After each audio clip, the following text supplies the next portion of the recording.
Good evening, Ilocano learners! It's been a while. Kumusta kayon? Kumusta na kayo? On this video, let's have a quick Ilocano word of the day as our first video for this year. Na-share ko na itong word na to sa ating Facebook page 3 days ago, pero gusto ko rin na malaman nyo ang tamang pronunciation, so gawin din natin itong word of the day. I already shared this word on our Facebook page 3 days ago, but I also want you guys to know the correct pronunciation. So, let's have it as our word of the day.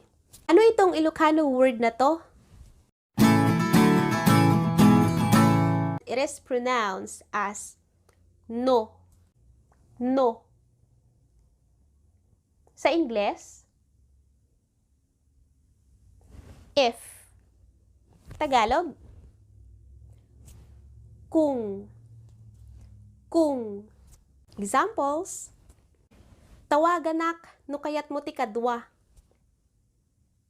Call me if you want someone to go with you.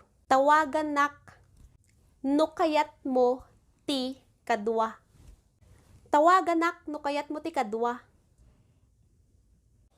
Tawagan mo ako kung kailangan mo ng kasama. Next example, ito malamang ay narinig nyo na. No mabalin latta.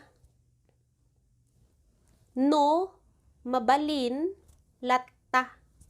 Latta. No mabalin latta.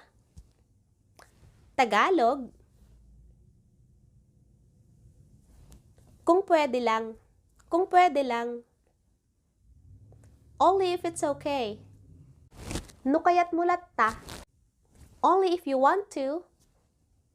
Kung gusto mo lang. Tagalog, kung gusto mo lang.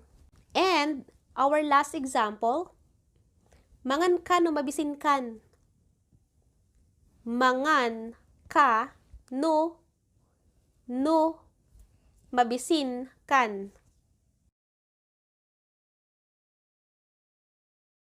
Mangan ka no mabisin kan.